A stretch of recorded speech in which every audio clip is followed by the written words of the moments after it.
Boa tarde, família moçambicana. Boa tarde, caríssimos internautas. Está no ar o programa Artes e Saberes, aqui na Mindcast TV. Meu nome é Jeremias Macarim e tenho o dever de todas as sextas-feiras passar por este lugar e apresentar-vos o melhor sobre o mundo artístico. Não vamos fugir à regra, tivemos promessas importantes sobre este programa. Hoje teremos uma grelha de convidados muito especiais que irão apresentar as suas experiências e conhecimentos sobre o mundo da arte. E porque falamos de arte, nada melhor que um convidado à altura para nos trazer um pouco sobre a sua experiência como artista plástico. Estou a falar de Filipe, e também conhecido como Massaka, que é um artista plástico, trabalha com várias formas de arte e ele vai nos explicar um pouco sobre o seu trabalho. Apresento-vos Filipe. Boa tarde, família. Chamo-me Tiago Filho do Rafael. Agradecer o convite cá. É uma honra estar aqui a falar do trabalho ao público, para a família moçambicana. E não vos darei, sempre vou explicar da minha forma o trabalho que eu faço e explicar melhor quem é Massaka, como é que surge o nome Massaka e de onde é que vem. Muito obrigado. Agradecemos também a presença do Filipe, também conhecido por Massaka. Nós agradecemos por ter aceito o nosso convite e cá estamos nós para dar início a esse nosso programa. Temos como questão de partida o nome, exatamente o nome. Por que Massaka? Qual teria sido a motivação para o termo Massaka? Terá alguma razão cultural, alguma razão artística? Por que usa Massaka? Existem várias razões. Sim. O nome Massaka. Quando eu ia à escola, nas artes visuais, chegava lá muito cedo, Ok. saindo de Massaka, Massaka. Bom. Exato. Ao chegar à escola, os colegas eu me encontrei quando nas escadas e procuram saber onde eu vivia. Quando eu dizia que vivia em Massaka. Uhum. Quando eu disse que vivia na Massaka, então os colegas me apelidaram esse nome. Ok. Massaka, Massaka, Massaka, Massaka, Massaka. Uhum. Então, percebi logo não. Por que não levar esse nome? Ser uma marca. Ser uma marca sua, exato. Então, peguei o nome, transformei e ficou uma marca. E por isso que vem lá Massaka com CK. Com CK. Porque Massaka com C é o nome do bairro. Sim. Já com K é banco. É bom. Mas eu quis fazer com que o nome ficasse uma marca. Então coloquei lá Massaka com CK. Ok. E continua Massaka com CK até hoje. CK com marca. Muito bem. Muito bem. O nome a ser consolidado desde a infância. Exato. Muito bem.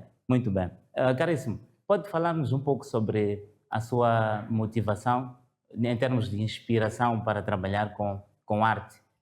Sim. Uhum. Dizer primeiro que para eu entrar neste mundo das artes não foi uma tarefa fácil, também não foi algo que nasci, depois cresci a fazer, Exato. algo aprendi ao longo da vida. Eu aprendi isso quando eu tinha 16 anos e quando tive a oportunidade de observar e analisar o que é uma obra de arte, Ok. mas de uma forma inocente. Isso tudo começa quando eu viajo para Majacase. Uhum. Majacase, lá estou internado. Não foi internado, foi da escola. Da escola. Internado, sim. Em Gaza, nesse caso. Em Gaza, mas é Macuaco. De repente lá passou um jovem artista que antes estudou naquela escola, só que saiu para se formar na Zé de Maputo. Ok. Só que depois saiu daqui da Zé de Maputo e foi visitar o internato. Uhum. E nós lhe acolhemos no seu quarto. E trazemos livros com informação sobre as artes. Uhum. É quando ele falou sobre Malangatana. Malangatana. Eu bem não sei de Malangatana quem é. Ok. Quando ele já me mostrou as obras. Mas eu comecei a decifrar como é que isso acontece, como isso se faz. Uhum. Então, é daí quando a minha mente ficou aberta. Ok. Quando a minha mente fica aberta, começo já a produzir no mesmo dia que eu fui ensinar. Uhum. Quando já começo a produzir, é quando já aquilo entra dentro da minha pessoa. Exato. E dali não parei mais até hoje. Então, também aquilo que me buscou a fazer isso, me motivou, Sim, sim. foi a perda da minha mãe no parto. Ok. Foi a perda da minha mãe no parto. Ok. E eu quis gravar a história dela. Uhum. Então, estamos a falar de um contexto nostálgico, um contexto triste, que acabou encontrando um refúgio no trabalho artístico, ok? Desde a base educacional, quer dizer, quanto mais cedo, neste contexto, foi melhor para si. Foi muito. Que bom, que bom, que bom. Bom, dá para perceber aqui que teve alguma influência, não é? De outras pessoas e de outros fazedores de arte, Exato. ainda na terra idade, ainda criança, e não chegou a considerar aqueles trabalhos estranhos. Quer dizer, nós temos pessoas que olham a arte com uma certa estranheza. Vou falar mesmo de trabalhos artísticos, não é? Artes plásticas, neste caso. As pessoas chegam a ter uma certa estranheza por talvez não perceberem a mensagem que aquele produto artístico traz. Essa dificuldade, não sei se podemos considerar assim dificuldade, talvez em termos artísticos, de compreensão do produto artístico feito, não chegou de enfrentar esse impasse naquela altura? E como é que converteu essa dificuldade na compreensão do... Era uma pessoa calma, que gosta de ouvir e analisar o que o outro diz. Ok, E sempre estive no seio das pessoas que não entendiam o que era arte. tudo bem. Era um grande desafio. Ok. Mas levei aquele processo, aquele sistema, Uhum. para produzir aquilo que fazia Ok. obras de arte. Ok. Falando das artes, falando da minha produção, na verdade eu fazia arte pela arte, ou a arte pelo amor. Uhum. Mas ao longo da vida eu percebi que tinha algo a mais. Uhum. De fazer a arte pelo negócio, Ok. para a minha sustentabilidade. Aí as pessoas não percebiam o porquê de eu estar apaixonado pela arte, Uhum. porque também devia estar justificado toda hora, Exato, exato. porque para mim a arte é vida. Uhum. E aquilo está dentro de mim. Ok. Eu não vou estar a justificar todos os dias o porquê que eu faço aquilo, porque Tudo aquilo está bem. dentro de mim. Ok, ok. Então as pessoas têm que perceber quem eu sou, como que eu sou, como é que eu ando, como é que eu faço as coisas, através da minha arte. Ok. A pessoa vai dizer que não, aquilo é estranho. Toda coisa é estranha. É. Mas quando a pessoa presta atenção numa coisa, aí já não vira estranho. Ok. Porque transmite alguma mensagem para a pessoa. Uhum. Então é dali que essa estranheza Uhum. levei já ao mundo. É uma beleza. É uma beleza. Ótimo. Saímos do estranho para o belo, Ao bem. neste caso. Então, caríssimo Massaka, é artista plástico, trabalha com várias molduras ou várias formas de fazer arte, ok? Pode nos explicar como é que teve essa paixão pelo trabalho relativamente à madeira? Como é que isso acontece? Antes eu trabalhava com lápis, esferográfica por cima do jornal. Ao longo de muitos anos. Sim. Explorei a esferográfica durante 8 anos. Porque não tinha valores para comprar altos materiais da muita qualidade, de algum suporte de qualidade. Uhum. Mas eu não podia deixar de criar porque não tinha. Uhum. Aquilo que eu conseguia mesmo de casa, eu tinha que produzir. Mas ao longo do tempo, Deus me mostrou uma outra visão. Uhum. Deu uma outra visão. Uma oportunidade de estar no workshop que o docente pronunciou o nome de uma técnica Ok. chamada pirogravura. Ok. Ao ouvir esse nome, eu fiquei tão apaixonado, porque era antes de ouvir. Uhum. Eu lhe procurou saber, no docente, essa técnica consistia. Ok. O professor me disse que era fogo e ferro e madeira. E eu só isso, ele disse sim. Fui a casa, tive um amigo que era saragueiro, Ok. pedi para fazer um fogão. Uhum. Pedi para fazer um ferro para eu conseguir desenhar. Ok. Fiz uma estrutura, fiz a fachada de uma instituição. Uhum. Dali eu vi, uau, essa técnica é super poderosa. Uhum. Uhum. o fato de usar fogo, o fato de usar aquecimento, eu que tal buscar esse aquecimento, buscar esse calor dentro de mim, Exato. junto ao ferro, fazer Junto ao uma obra ferro. de arte. Dito feito, fui atrás do material, comprei os primeiros ferros, fiz uma primeira obra, a obra ficou espetacular e essa obra, graças a Deus, me levou para fora do país. A primeira obra feita a fogo. Ok. Me levou para fora do país. Então, estamos a falar de uma obra inédita que consegue fazê-lo sair do país. Mas eu estava a estudar. Ainda no processo de educação? Na escola. Nossa. Fui formado em artes visuais. Ok. Então, dali, levei a obra, participei de um concurso da Bienal, que essa Bienal era em Angola. Ok. Viajei para Luanda com aquela obra. Quando é que foi? Foi em 2019. 2019. Okay. Fui com aquela obra. Uau! Sem esperar que talvez pudesse ter uma polêmica tão grande. As pessoas lá apreciaram a obra. Uau! Até outras pessoas tiraram lágrimas.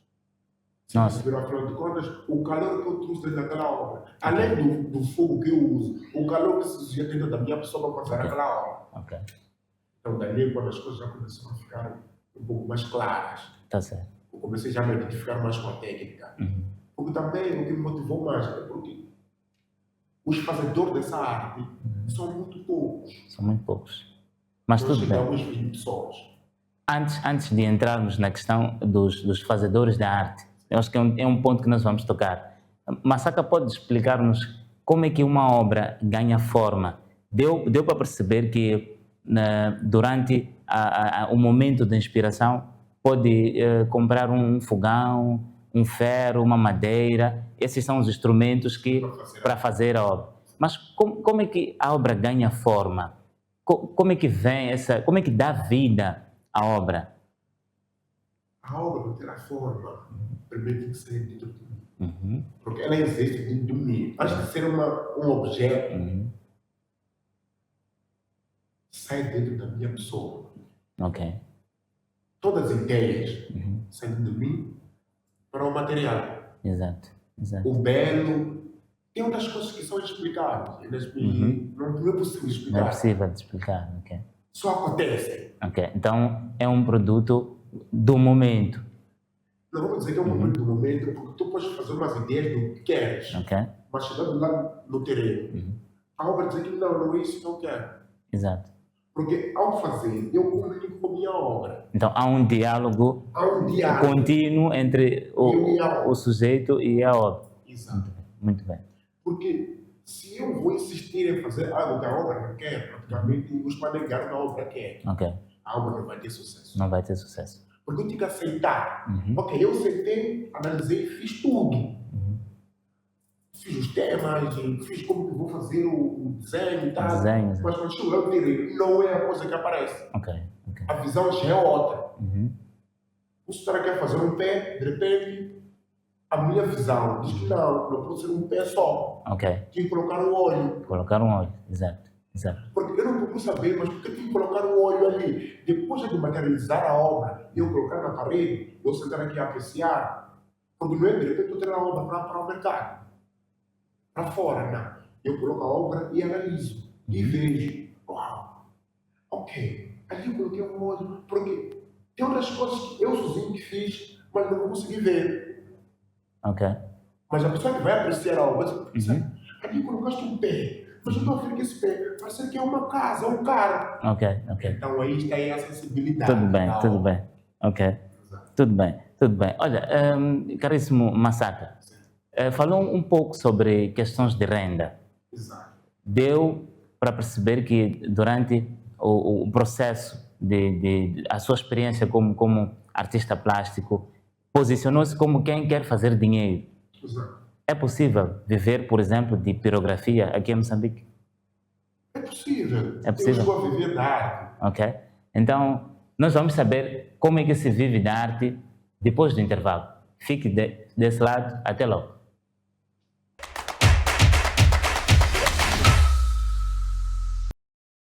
Chegou o programa Reflexões, que onde vai apresentar soluções para os desafios enfrentados pelo setor da educação em Moçambique. Neste âmbito, temos um encontro marcado a todas as quintas-feiras, pontualmente às 14 horas, aqui na Mindcast TV. Até lá!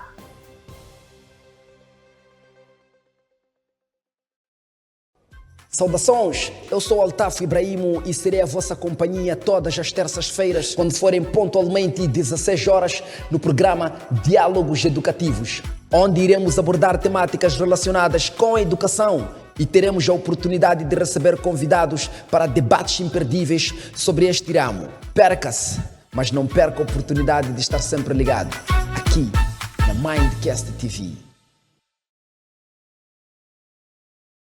Some say learning English is a tough challenge, while others believe that without the right approach, only a miracle can help. But is that really the case? Join us as we explore the different ways people in Mozambique have mastered English, breaking barriers, defying expectations, and proving that learning is always possible. My name is Tim Alfredo. Meet me every Wednesdays at 3:30 p.m. for a close-up conversation on Chat Desk Unplugged, right here on Mindcast TV.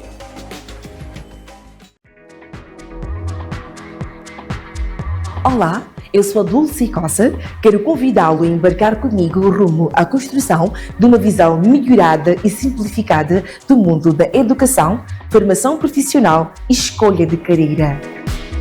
Neste espaço, crianças, adolescentes e adultos têm voz. Não deixe de acompanhar o programa Descubra Comigo, aqui na Mindcast TV. Até já!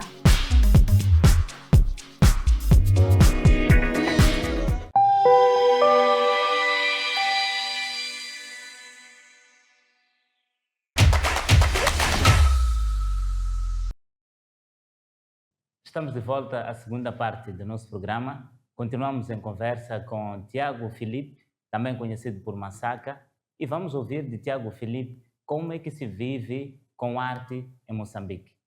Tiago, estávamos a falar um pouco sobre a questão da arte, falamos sobre o contexto de produção e vários outros aspectos, mas terminamos num aspecto que envolve dinheiro, que envolve renda.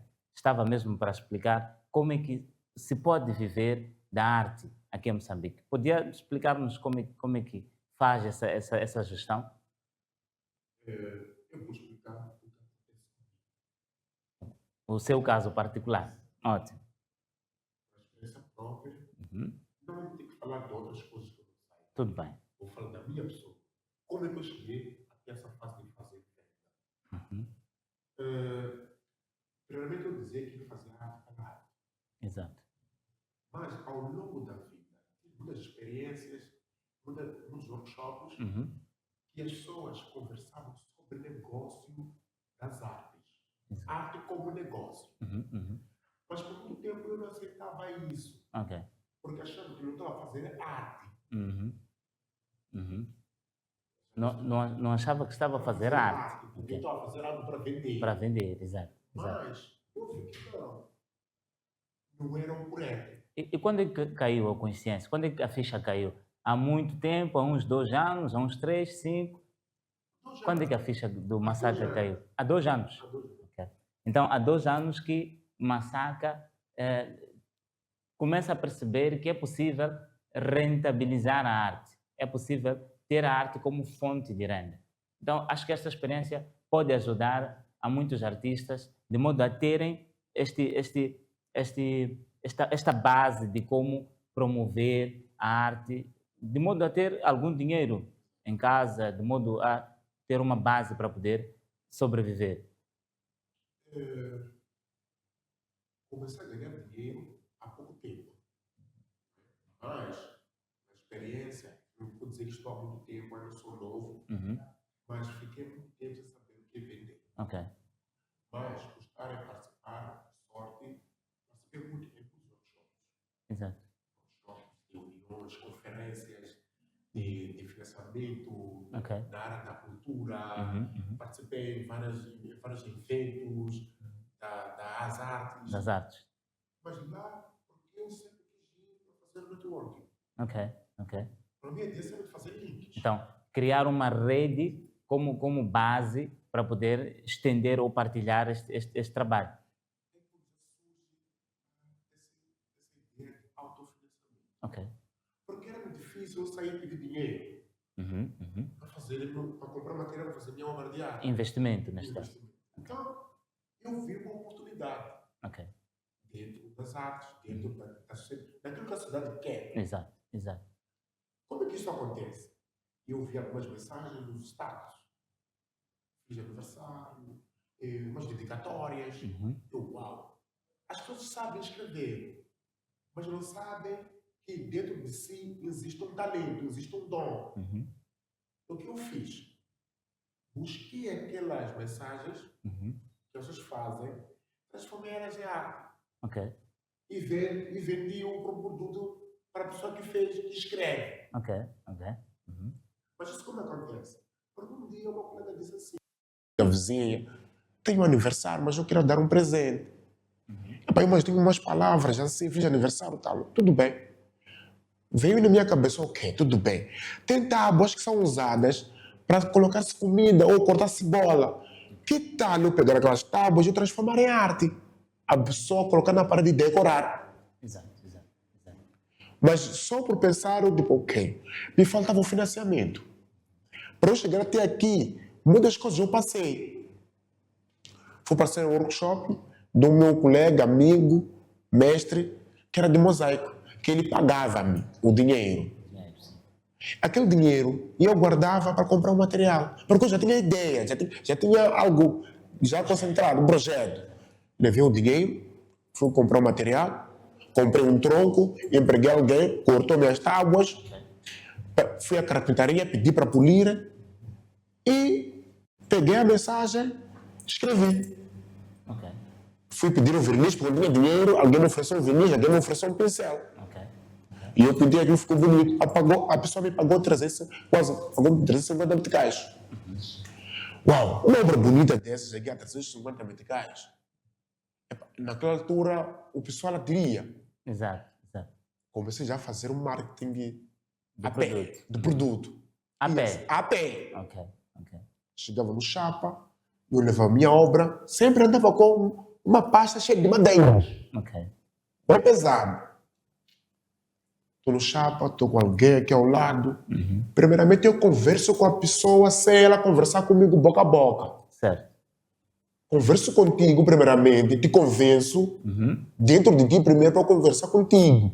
Mas como é feito esse diálogo? Conversamos, eu sinto-me convencido, mas ainda não abri a minha boca. Como é que Massaka faz?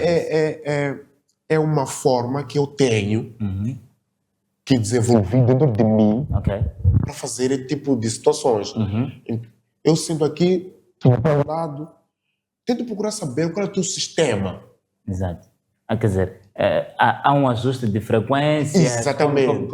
Okay. Então, tudo bem, eu olhei para a pessoa e tal. De repente apareceu uma senhora, pediu uma ajuda. Ok. Essa ajuda de 15 meticais, porque pagar para alguém que não tinha dinheiro para no chapa. No chapa, exato. O que eu fiz? Eu tirei o dinheiro e eu lhe dei. Ela quis me pagar. Eu disse, não precisa me pagar. Então, saiu alguém que estava sentado ao meu lado. Ela sentou-se. Ok. Dentro de mim, eu a conversar com ela, sem tirar algumas palavras. Conversar com ela. Essa é uma forma que eu tenho, não consigo explicar como. Ok. Então, de repente, tirei o meu telefone. E eu, mãe, já viste algumas obras lá iguais a essas? Meu filho, eu estou à procura dessas obras. Ok. Eu só por ter ajudado com 15 meticais. E eu ganhei 3.000 meticais nela. Nossa. Quer Eu dizer, lhe vendi meu produto. ótimo. Então, além do networking, além da criação de base econômica, deu para perceber que fez um pequeno esforço em juntar o material. Sim. Massaka percorreu a pé e às vezes no chapa consegue fazer um intercâmbio. Exato. De lá até aqui, mais ou menos, quanto é que Massacah pode estimar em termos de lucros? Quer dizer, podemos não falar de números precisos, não? Porque nós temos jovens a nos assistirem lá em casa que talvez queiram investir nos seus afazeres artísticos e querem ter uma visão mais futurística do seu trabalho. Quanto é que Massacah pode estimar, okay, que terá feito neste percurso artístico? São várias coisas que acontecem aqui dentro. Uhum. Eu não gosto de cá falar mentiras, não gosto de estar aqui para que estou a bajular, não. Sim, sim. Na verdade, esse trabalho me dá dinheiro. Exato. Mas não vou cá dizer quantos milhões ou os miles que as obras me dão. Por quê? Porque para tu dizeres isso, tem que ter um valor líquido. Tem que ter saber que no banco eu tenho tanto. Exato. Não falo de investimento, praticamente. Os anos todos que eu fiz as obras é o dinheiro de investimento. Exato. Todo o dinheiro que eu ganho eu invisto. Então eu não posso dizer que tenho tanto, ganho tanto, ou quanto tanto eu ganhei. Porque eu te saber, aqui tenho, pelo menos tenho 2 mil, tenho 200 mil na conta. Mas sabendo que dentro de 200 mil é lucro. É lucro. Então os investimentos já estão feitos. Agora não está acontecendo isso comigo. Os 200 mil são os investidos. Investidos. Então, que até hoje estão a investir. Para depois. Não é porque daqui para aqui tu tens de ter um lucro. As artes é muito complicado tu investires agora e teres lucro na hora. Exato. Podes investir 10 anos ou 50 anos, começar a ganhar já um pouco mais tarde. Um pouco mais tarde. Por quê? Temos o sistema do nome. Tem que ir à base do nome. Exato. O mercado tem que te conhecer. Quem é Massacah? O que faz Massacah? As pessoas têm que te conhecer. Então, depois disso é que já gera situações todas. Arranca. Tudo bem. Massacah, nós estamos quase a chegar ao fim da nossa conversa. E eu gostava de saber da sua parte se teria alguma mensagem para o jovem que está lá em casa, o aspirante artístico que quer ingressar neste mundo da arte, e se tiver algum conselho que possa dar, o espaço é todo seu. Os conselhos não faltam. Meus colegas, irmãos, fazedores da arte, em todas as vertentes, música, tudo que é arte.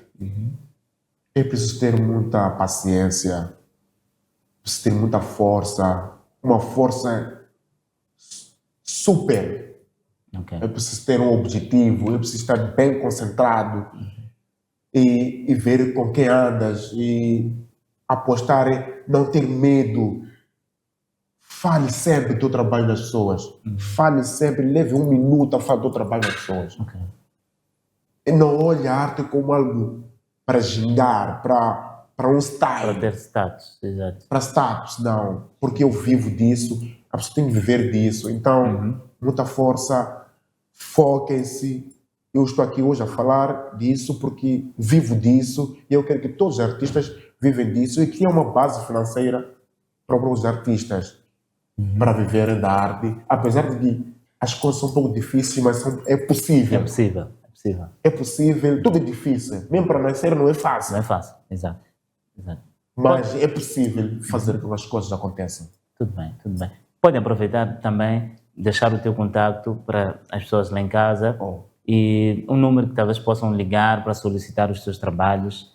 Estás à vontade de dar as últimas considerações. Para chegar até mim é muito fácil. É 84 64 53 740 ou 87 94 53 740. Ou, se eu achar mais prudente, as páginas do Facebook é Massacah_oficial e Instagram é Massacah com CK. Com CK. CK, sim.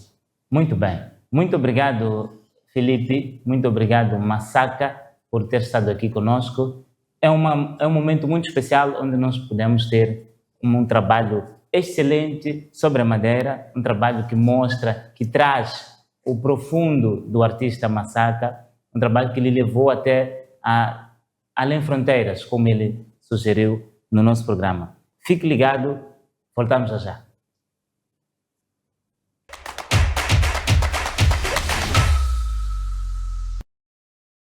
chegou o programa Reflexões, que vai apresentar soluções para os desafios enfrentados pelo setor da educação em Moçambique. Neste âmbito, temos um encontro marcado a todas as quintas-feiras, pontualmente às 14 horas, aqui na Mindcast TV. Até lá!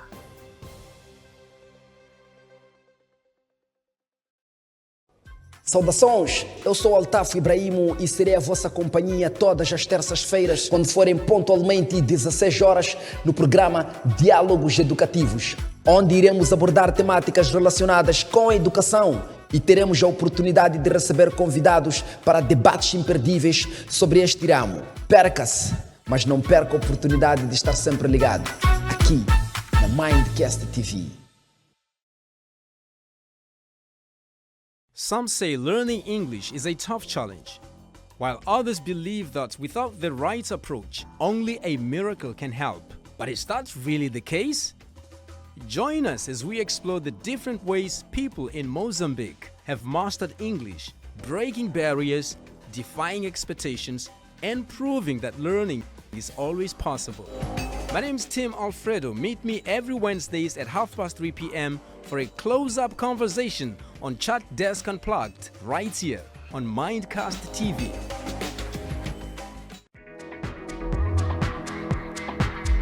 Olá, eu sou a Dulce Coça, quero convidá-lo a embarcar comigo rumo à construção de uma visão melhorada e simplificada do mundo da educação, formação profissional e escolha de carreira. Neste espaço, crianças, adolescentes e adultos têm voz. Não deixe de acompanhar o programa Descubra Comigo, aqui na Mindcast TV. Até já!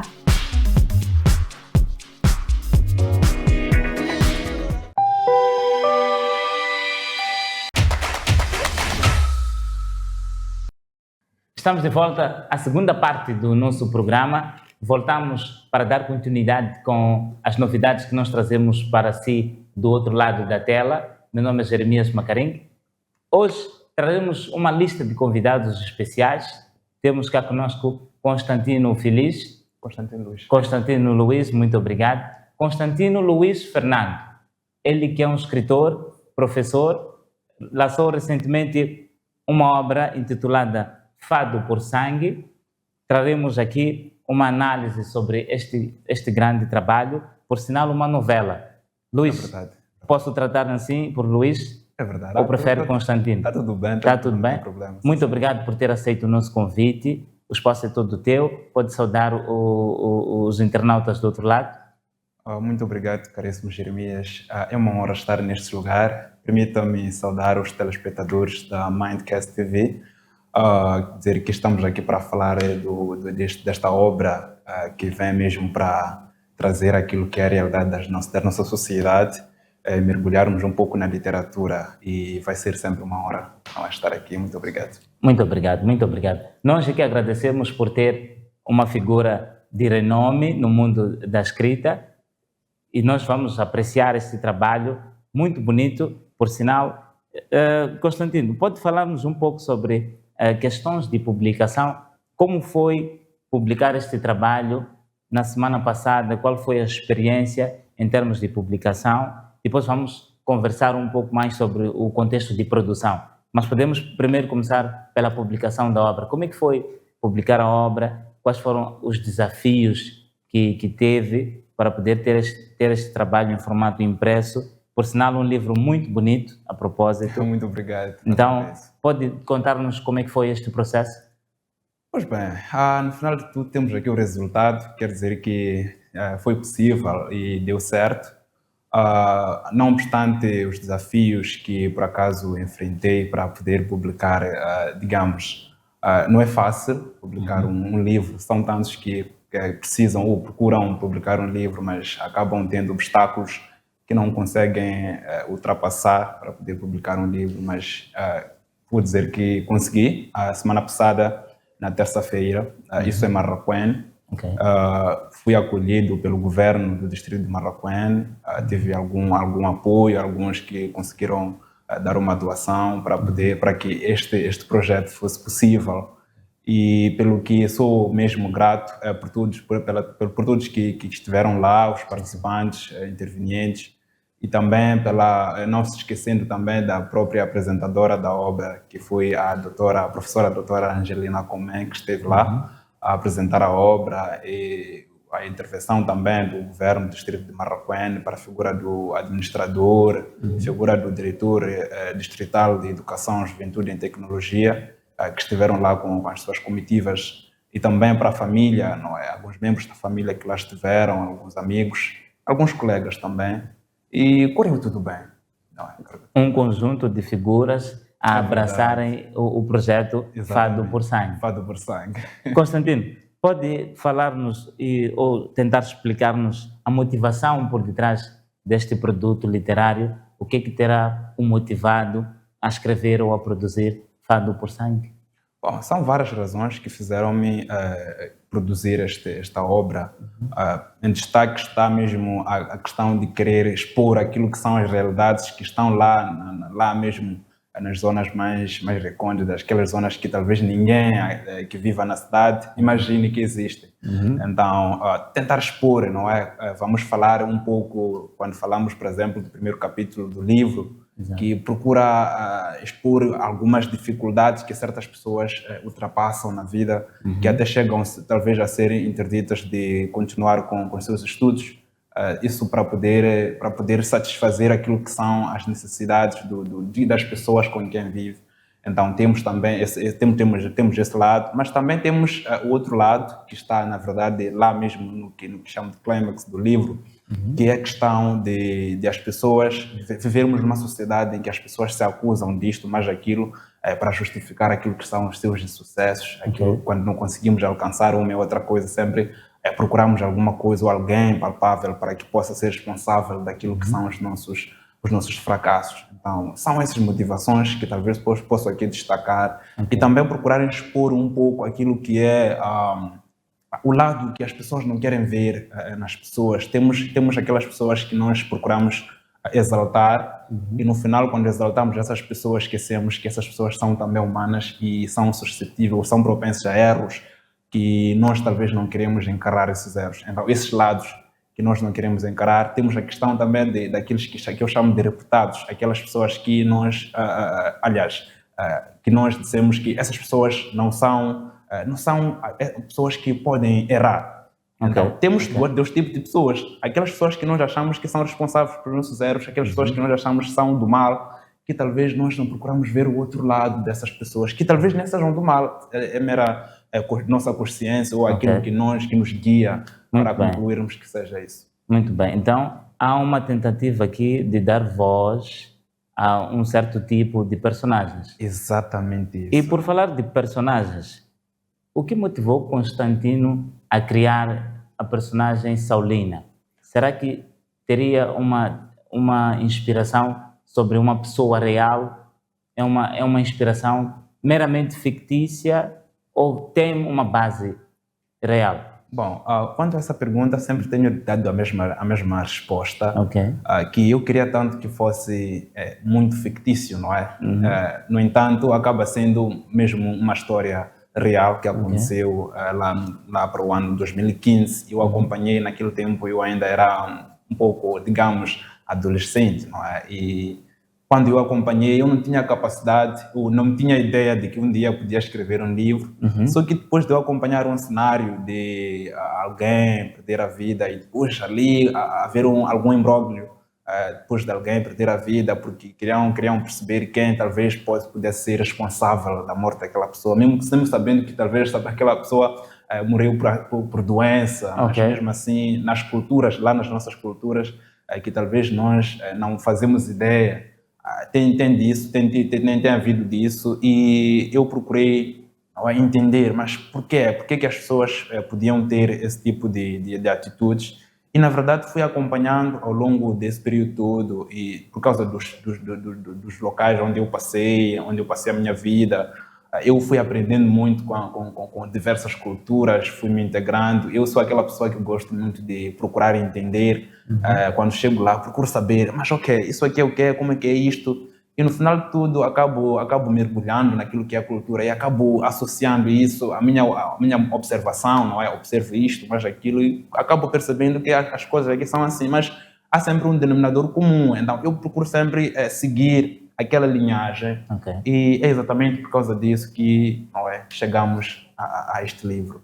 Tudo bem, tudo bem. Temos aqui o tema da morte, dá para perceber que o livro traz uma morte que leva até a personagem principal, Saulina, a entrar ou a caminhar por situações não muito confortáveis. Quais temas Constantino aborda e por que escolher estes temas para a obra? Pois bem, tem sempre um tema principal, não é? E nesse tema principal, eu, antes de começar a escrever, fiz uma esquematização para poder saber que, olha, vou começar por este capítulo tem que seguir aqui. Só que quando comecei a escrever, quando quis que os capítulos fossem assim como eu quis, eu entrei em conflito e não conseguia avançar. É quando já deixei me levar pelo livro. Não é? Eu tenho que escrever aquilo que o livro já quer. Então, é por essa razão que, na verdade, até tive um desafio enorme. Tem aquilo que se chama de viés de desconfirmação. Quando tens uma ideia, tu escreves uma ideia e depois encontras aquilo que vem desmentir a tua ideia. E quando você não tem como explicar que, olha, eu quis dizer assim, quando uma pessoa, por exemplo, quando eu escrevo, eu percebo, mas aqui o leitor perceber de outra maneira. Então, quando eu me coloco no lugar do leitor e percebo daquela maneira do leitor, acabo percebendo que, olha, aqui o leitor vai perceber assim. E se o leitor me questionar, olha, por que dizes isto? Então, eu depois acabei percebendo que não, olha, eu não posso deixar lá uma coisa que eu não possa desvendar. Sim, então eu acabei, na verdade, interditando a escrita e como também na biografia vem, escrevi o livro Menino Mimado, isso em 2022, publiquei. Naquela coisa de querer me motivar a não desistir, porque já estava mesmo prestes a desistir. Então, naquela coisa de querer me motivar a continuar a escrever este livro, publiquei aquele livro que escrevi em meses. Mas veja que este livro escrevi em mais ou menos 4 anos. 4 anos? 4 anos a escrever, então não foi fácil. 4 anos são suficientes para uma pessoa desistir de uma coisa. Mas estamos aqui. E talvez tinha que ter sido, não falei lá da publicação, tinha que ter sido lançado no ano passado. Mas por causa da situação sociopolítica em que nos encontrávamos, não foi possível, tive que mesmo interromper. E neste ano estamos aqui, já foi lançado. Já estava para perguntar sobre os desafios que terá enfrentado durante a produção da obra, mas deu para perceber que fez menção a um pequeno branqueamento, quer dizer, um bloqueio criativo. Exatamente, sim. Que o levou até a deixar seguir o fluxo da narrativa. É verdade. Mas, além disso, não houve um outro impasse durante a produção da obra? Bom, houve, claro, não é? A procrastinação é um dos impasses. É um grande inimigo. Sim, é um grande inimigo, porque quando se tem uma ideia, quando você é escritor, para quem é escritor, acho que entende muito bem, quando você tem uma ideia, quando você não registra naquele momento, você diz que, não, vou registrar quando eu estiver em frente ao computador. Quando chega aquele momento de você começar a escrever, e você procura aquela ideia, e aquela ideia já não existe, e você já fica frustrado naquele tempo. Olha, se eu tivesse anotado. Então, outra coisa foi exatamente essa procrastinação. Eu fiquei ali, vou escrever. E acabei adotando um método que ajudou-me bastante, porque eu escrever, há uns que conseguem escrever muito bem de noite. E eu de noite não consigo escrever. Quando acordo, vou trabalhar, vou me encontrar com isto, mais aquilo. Quando volto a casa, eu tenho que relaxar um pouco a mente e me deixar um pouco assim, um pouco leve, não é? E não me concentrar. Então, um dos métodos que eu adotei foi mesmo de escrever logo muito cedo. Então, como eu trabalho de manhã, 6 horas tenho que estar no serviço, eu acordava às 4 e fazia um banho, depois voltava, ficava no computador, começava a escrever. Pelo menos 30 minutos a escrever, 1 hora a escrever. Isso aí levava-me, na verdade, a ter umas 3 páginas a 4, não é? E era mais criativo. De manhã não tenho nenhum problema. relaxei, dormi aquele todo tempo. Então, um chá aí, um computador, estou a escrever, e isso levou-me, não é, a avançar um pouco na produção do livro.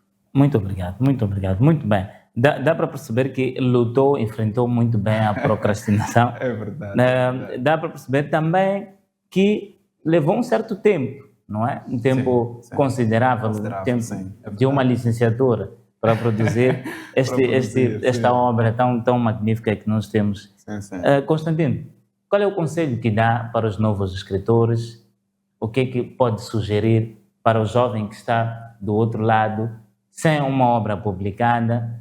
Eu acho que há alguns que, ao ver este trabalho na minha mão, ficam também com aquela curiosidade, quer dizer, como é que eu posso chegar lá, como é que eu posso ter o meu trabalho publicado? Qual é o conselho que dá aos jovens em casa? Bom, primeiro talvez podia dizer que publicar um livro, escrever um livro, não pode colocar em primeiro lugar o negócio. Tem que ser mesmo algo que você deseja, não é? Alcançar, porque quando coloca em primeiro lugar o negócio, é claro que pode vir a se frustrar. Exato. Não é? E uma das coisas que eu posso talvez encorajar é que, já que falei daqui dos desafios, são esses desafios, mas tem aquele que já escreveu a obra, está lá. Bom, tem que mesmo procurar trabalhar para poder se autofinanciar, porque quando se espera alguém, para o meu caso, ninguém talvez financiou a minha obra para que seja editada, para que a editora talvez trabalhasse, eu mesmo tive que procurar condições, não é, para financiar a minha própria obra, porque eu queria que a obra fosse publicada. Se eu talvez cruzasse os braços, eu esperar talvez algum milagre, alguém que venha dizer, tudo bem, a sua obra, vamos publicar, talvez até hoje eu ia acabar mesmo frustrando e não publicar nunca mais. E outra coisa que talvez posso dizer é que, olha, obras em si, esta obra, por exemplo, vem mesmo para nos ajudar, não é, na sociedade. É uma coisa que eu vi e percebi que, olha, talvez com a literatura nós podemos minimizar este problema. Então, há aquele que escreve só por escrever, porque tem inspiração, está a escrever alguma coisa, mas não tem uma ideia, não é? Ideia principal que talvez possa moldar, não é, a pessoa ou criar algum impacto positivo na sociedade. Então, tem que ter uma ideia que sabe que, olha, essa ideia aqui vai ajudar não só a mim, mas assim como a pessoa que vai ler a obra. E assim acabamos evitando aquilo que eu chamo de redundância literária. Redundância literária é quando você escreve uma coisa que já existe. Você volta a reescrever aquilo. Bom, nós podemos até ter dificuldades de adquirir essas obras que estão lá, porque talvez não temos acesso ou que não tenhamos condições. Mas você não precisa replicar uma coisa que já existe. Talvez procurar promover o que já existe. E assim evitamos encher o mercado com obras que não têm algum impacto positivo ou não aumentam nada. Na verdade, só aumentam os papéis. Os papéis. Sim. Muito bem, acho que ficaram as dicas. Vamos primeiro criar condições para nós fazermos o trabalho andar, procurarmos financiamento, procurarmos trabalhar e termos uma base para poder publicar as nossas obras. Mas também produzir novidade, para evitarmos a redundância literária a que Constantino referiu. Sim. Muito bem. Bom, Constantino é professor, isso nos leva a entrar na segunda parte, neste caso, além da conversa sobre a obra, vamos ter aqui um tema de debate.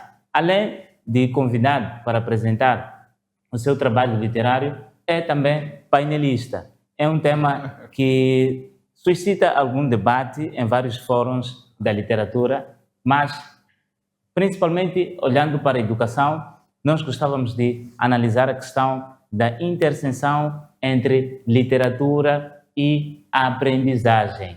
Será que é possível aprendermos com literatura? Temos pessoas que não têm livros em casa, mas vivem tranquilamente. Temos pessoas que têm muitos livros em casa, há pessoas que leem, há pessoas que não leem. É possível nós aprendermos com novelas, é possível aprendermos com romances e outros gêneros literários. Esta conversa que nós vamos ter com Constantino Luís. E, primeiro, para começar, eu gostava de saber, será que há condições para a leitura dos personagens, o entrar numa obra, o ler uma obra, o simples fato de eu entrar no livro, beber a informação que o livro, beber passa a expressão, mas consumir o livro, isto pode agregar-me algum valor? Pode trazer-me algum aprendizado?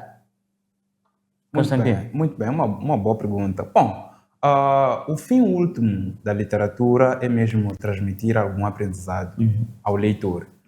Porque mesmo que seja, por exemplo, vamos falar de novelas, quando falamos de sofrimentos, quando falamos, por exemplo, de traições, quando falamos de decepções, na verdade é tudo para dar a entender, abrir a mente do indivíduo. Bom, acho que citou aqui que há certas pessoas que estão em casa, não têm livros, mas vivem tranquilamente. Bom, eu não sei se vivem tranquilamente. Sim, eu não sei se vivem tranquilamente, porque quando não se lê, há muita coisa que nós não percebemos e os eventos acontecem. Bom, nós não precisamos saber tudo. Não precisamos de saber tudo que existe, mas existe o básico. É por essa razão que até as crianças, os jovens vão à escola, vão aprender. Porque quando nós não temos a experiência do outro, nós, quando enfrentamos um determinado problema, nós não vamos saber como entrar. Bom, num caminho, por exemplo, vamos enfrentar uma dificuldade que suscita uma decisão. E nós não sabemos qual decisão tomar. É exatamente aí onde entra um intermediário, que vai dizer que, olha, de acordo com a experiência ou de acordo com o livro X, quando você entra deste caminho, você vai sobressair num determinado lugar. O destino é este. Exato. Quando entra deste, o destino é aquele. Então, o livro oferece-nos diferentes perspectivas. Exatamente. Oferece-nos esta visão ampla, onde nós vamos ter a capacidade de analisar. Tudo bem, eu estou diante deste problema. O que eu posso fazer? Mas tem um personagem no livro que eu li, que quando enfrentou um problema similar, fez isto, aquilo e aquilo. E o resultado foi este. Então, você já tem o quê? A experiência. Então, é por essa razão que se diz, o passado vem, na verdade, nos fazer entender o presente. E assim podemos perspectivar aquilo que é o futuro. Então, com os livros, nós somos capazes de abrir a nossa mente. Porque quando nós não temos essa capacidade, é claro que, no final de tudo, nós temos que decidir, nós temos que entrar num caminho. E o indivíduo, quando decide, pode entrar do bom caminho, assim como do mau caminho. Entrando no bom caminho, vai sair bem. Entrando no mau caminho, vai sair mal. Só que já no final lá, não vai saber se eu tivesse lido, se eu tivesse tido aquela experiência, se eu tivesse tido aquela conversa com aquela pessoa. É exatamente essa a importância. Então, o livro serve de intermediário, não é? Em termos de consumo, de várias perspectivas decisórias, de vida. É verdade. Dizer, ao lermos e percebermos a ideia que o personagem vive, o contexto, as decisões que a personagem toma, tudo isso pode nos trazer um certo agregado intelectual ou uma aprendizagem. Sim. Talvez até porque as pessoas assistem a muitas novelas e isso acaba tornando a leitura do livro um pouco mais preguiçosa. Constantino, concorda comigo? Será que talvez o fato de termos as letras aqui impressas e termos a TV, por ser mais fácil de sentar no meu sofá, ligar o remote e ver também o mesmo enredo, mas em formato audiovisual, isso pode me afastar um pouco da leitura do livro? Será que há essa ambivalência ou essa polaridade em termos de acesso? O que é mais fácil? Ler um livro ou sentar no sofá com as minhas pipocas e assistir uma novela? Pois bem, as pessoas gostam de fazer as coisas quando são divertidas. Então, ler livros é questão de cultura. Você tem que ter cultura de leitura. E essa cultura de leitura desenvolve-se, não é? Ao andar do tempo, você tem que desenvolver essa cultura de leitura. Do mesmo jeito que desenvolve-se a cultura de assistir à televisão, não é? Porque nós nascemos, crescemos. Há quem nunca assistiu TV, já tem talvez mais de 20 anos, 30 anos. Aqueles que vivem lá nas zonas nunca viu o que é isso de TV, então quando tem o primeiro contato tem que ficar ali, não é? Ver tudo ali. E é uma forma de fazer o quê? De se divertir, não é? É por essa razão que há muito, como é que posso dizer, quando se trata de novela, aqueles gerentes todos, aquele drama todo, as pessoas estão lá, ficamos maravilhados. Mas importa aqui referir que no passado não existia essa coisa de TV, não existia telemóvel, smartphone, e as pessoas faziam o quê? Essa é a pergunta. Essa pergunta. Os livros já existiam, então os nossos ancestrais já tinham acesso, tinham necessidade de ter um livro para se distrair, para não só ficar aí, não é assim, sem fazer absolutamente nada. Você tinha que ter aí um livro, não é, para se distrair e tudo mais. Mas agora já temos muita coisa que nos distrai. Tudo bem. Então, é uma questão cultural, é uma questão de escolha também. Percebe-se. Agora, Constantino, em termos de aprendizagem, olhando mais para a comunicação, é possível nós desenvolvermos uma habilidade de comunicação ao lermos, por exemplo, vários gêneros literários? Vou falar da novela, esta que eu tenho na minha mão. É possível nós aprendermos alguma coisa sobre o vocabulário, aspectos de construção frásica? Como posso melhorar a minha comunicação lendo uma novela, neste caso, Fado por Sangue?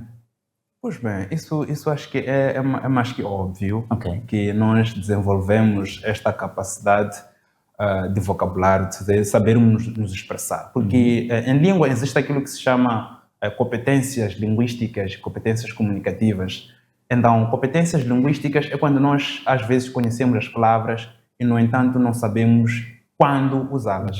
Então, quando nós estamos diante de um livro, nós temos a oportunidade de ver como é que esta palavra foi usada, não é? Neste contexto. Então, nós também vamos passar a usar aquela palavra naquele contexto. Há muitas pessoas que você pode encontrar e diz, olha, esta pessoa sabe falar muito bem a língua portuguesa, mas porque tu não entendes o que a pessoa está a dizer. Isso é a mesma coisa com o inglês. Eu sou, por acaso, professor de inglês. Há pessoas que tu podes encontrar a falar inglês, a falar muito bem inglês, porque tu não percebes o que a pessoa está a falar. No final de tudo, aquela pessoa nem entende o que a mesma pessoa está a falar, não é? O que ela mesma está a falar, não está a perceber as palavras e tudo mais. Então, é possível nós ganharmos um pouco mais sobre habilidades de comunicação lendo Fado por Sangue, por exemplo. Sim. Tudo bem. É interessante a forma como Constantino coloca isso. E, falando em palavra, nós vamos passar para um momento especial, não é? Temos uma rubrica que trabalha muito bem questões de palavra, que se chama Palavras que Unem.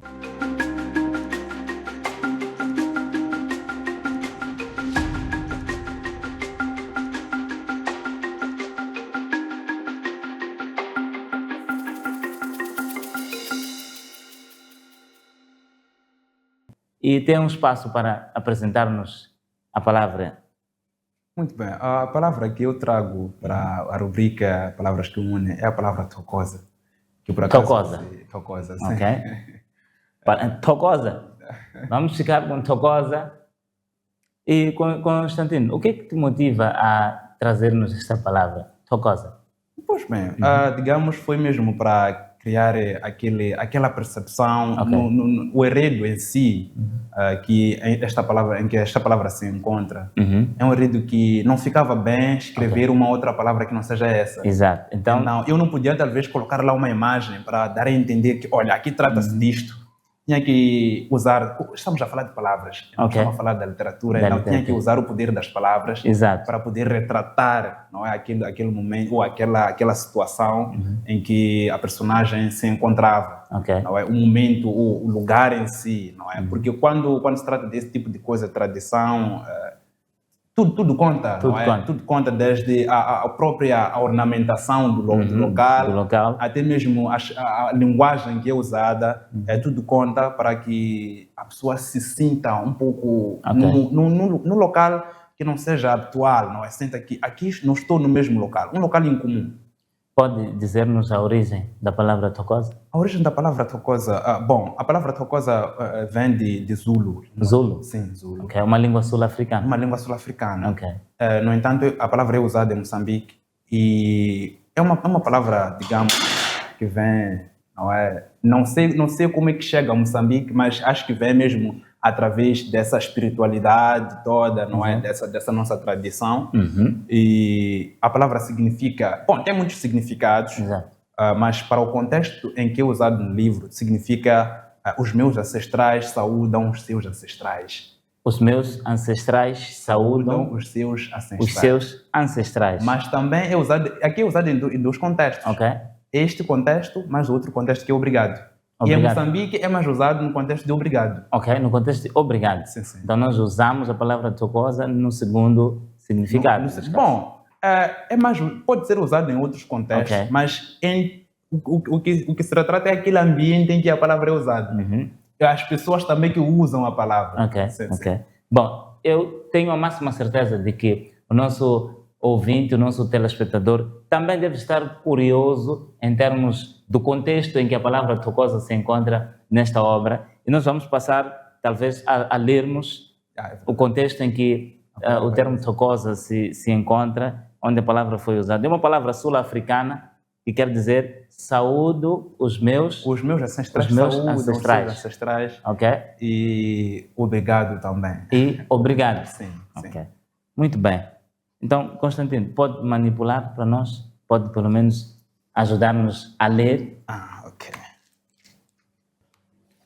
Bom, enquanto Constantino Luiz, professor de língua portuguesa, escritor do livro Fado por Sangue, procura dizer-nos o contexto em que a palavra tocosa foi usada, nós vamos acompanhar a leitura e percebermos com mais vagar o significado e o contexto cultural em que tocosa, que quer dizer eu saúdo os meus ancestrais e obrigado, foi usado.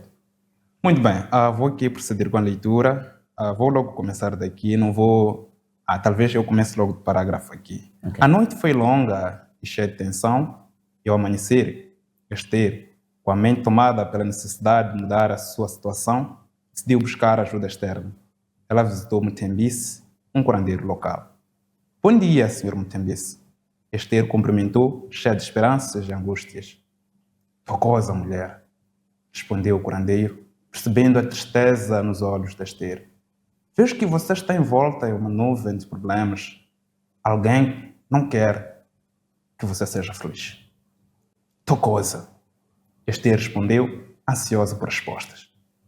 Todos os dias você se encontra com essa pessoa, continuou Mutembisi. Mas os espíritos precisam de um pagamento para que eu possa ajudar mais. Tocosa.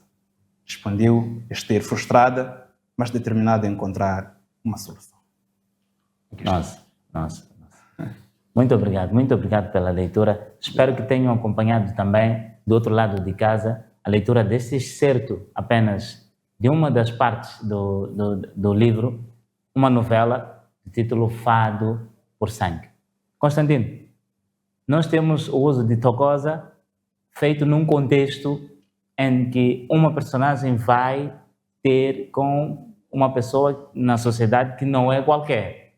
Neste caso, tenho eu a liberdade de, no lugar de obrigado, dizer em qualquer contexto tocosa? Bom, acho que já seria responsabilidade pessoal. Eu pessoalmente não uso. Ok. Eu, na verdade, uma das coisas foi exatamente essa de ter que retratar, não é? Colocar-me no lugar de alguns personagens. Ok. Eu ter que buscar isso e colocar aqui, porque tinha que estar aqui, não porque talvez eu havia planeado que não estivesse aqui. Tudo bem. Então, em quais contextos, ou em que contexto eu uso o tocosa? O tocosa, na verdade, é usado, é o personagem que eu disse, há um grupo de pessoas que usam o tocosa. E quais são essas pessoas? Essas pessoas são os curandeiros, aqueles nossos ancestrais, quase os nossos avós ou aquela nossa família que ainda tem a cultura daquela tradição, daquilo que se chama Kupacha, por exemplo. Kupacha. Eles tendem a usar esse tipo de palavra. E veja só, esta palavra é usada, mas que não esteja nos nossos dicionários ou nas nossas línguas. Mas Exato. é uma palavra que vem do outro país. Do outro país. Então, isso, na verdade, indo de acordo com aquilo que a rubrica, acaba nos unindo como África. Exato. Não é? O uso de uma palavra que vem do outro país. Tudo bem. Constantino, pode falar um pouco sobre como é que as pessoas podem adquirir Fado por Sangue? Tem este momento para dar mais detalhes sobre a obra, onde encontrar a obra, a quantos meticais encontrar a obra e como é que as pessoas podem fazer para ter a obra nas suas mãos?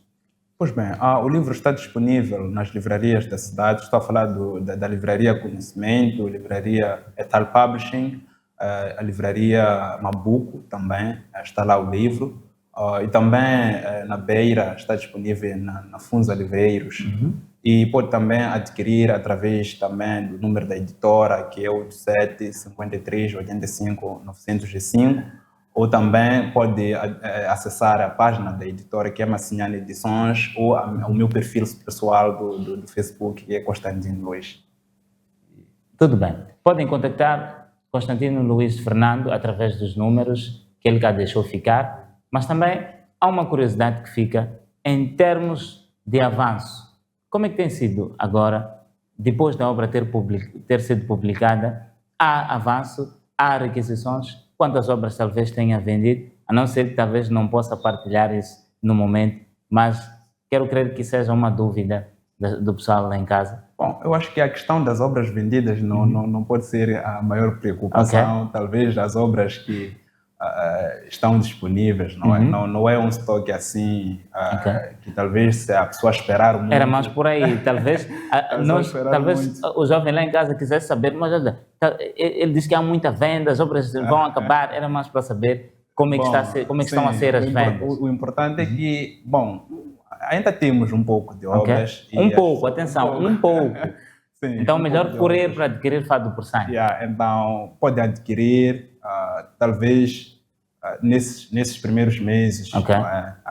Bom, eu posso garantir que ainda existem, pode adquirir. Então talvez já daqui a algum tempo possam se esgotar. Então é quase isso. Muito obrigado. Constantino, tem esse espaço para dar as suas últimas considerações.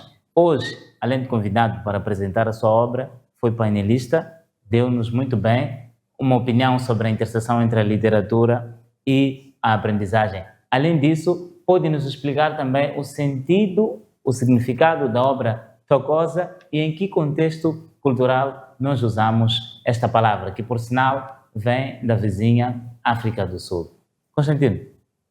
Pois bem, talvez deixar ficar um forte abraço a todos os telespectadores da Mindcast TV e também a minha família, destaque ao meu irmão, que me apoiou bastante durante esse todo tempo, e a todos que participaram deste grande projeto de lançamento, e a todos que têm me acompanhado todos os dias, dizer que um forte abraço, estamos juntos e sempre vamos estar a falar da literatura. Muito obrigado, Constantino, pela presença. Nós temos um encontro marcado na próxima sexta-feira. Fique ligado. Meu nome é Jeremias Macaring. Estarei contigo aqui no programa Artes e Saberes, na Mindcast TV.